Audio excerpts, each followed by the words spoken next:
2 દિવસમાં બહુ શોર્ટ ટાઈમમાં બહુ ઘણું બધું જાણવા મળ્યું અને મેઇન તો જે આજનું કેલ્ક્યુલેશન ને હતું કે અમને એમ લાગતું હતું બહુ બધો ટાઈમ છે પણ જ્યારે ખબર પડી કે રિયલી બહુ ઓછો ટાઈમ છે કારણ કે અમે જોયું કે આ પ્રમાણે જો આપણે કેલ્ક્યુલેટ કરશું ને તો I think my child is nowhere just enough time છે.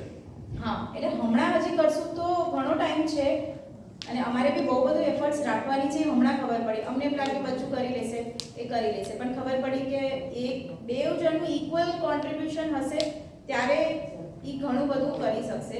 અને આ બધું ક્યારે ખબર પડી કે જ્યારે અમે થોડું 2 દિવસ સુધી આ બધું સાંભળ્યું સમજ્યું અને અમે બી થોડુંક ડિસ્ટિંગ્વિશ બી કરી શક્યું કારણ કે મારો એક મોટો ચાઇલ્ડ પણ છે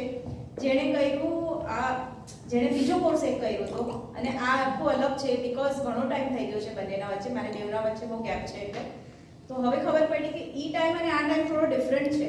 હું એના જ પ્રમાણે જો એને કરાવત ને તો કદાચ આ ક્યાંક પાછળ પડી જાય તો મને બહુ હેલ્પફુલ લાગ્યું. Thank you. તો થેન્ક યુ એસવીજી. ગ્રાફિક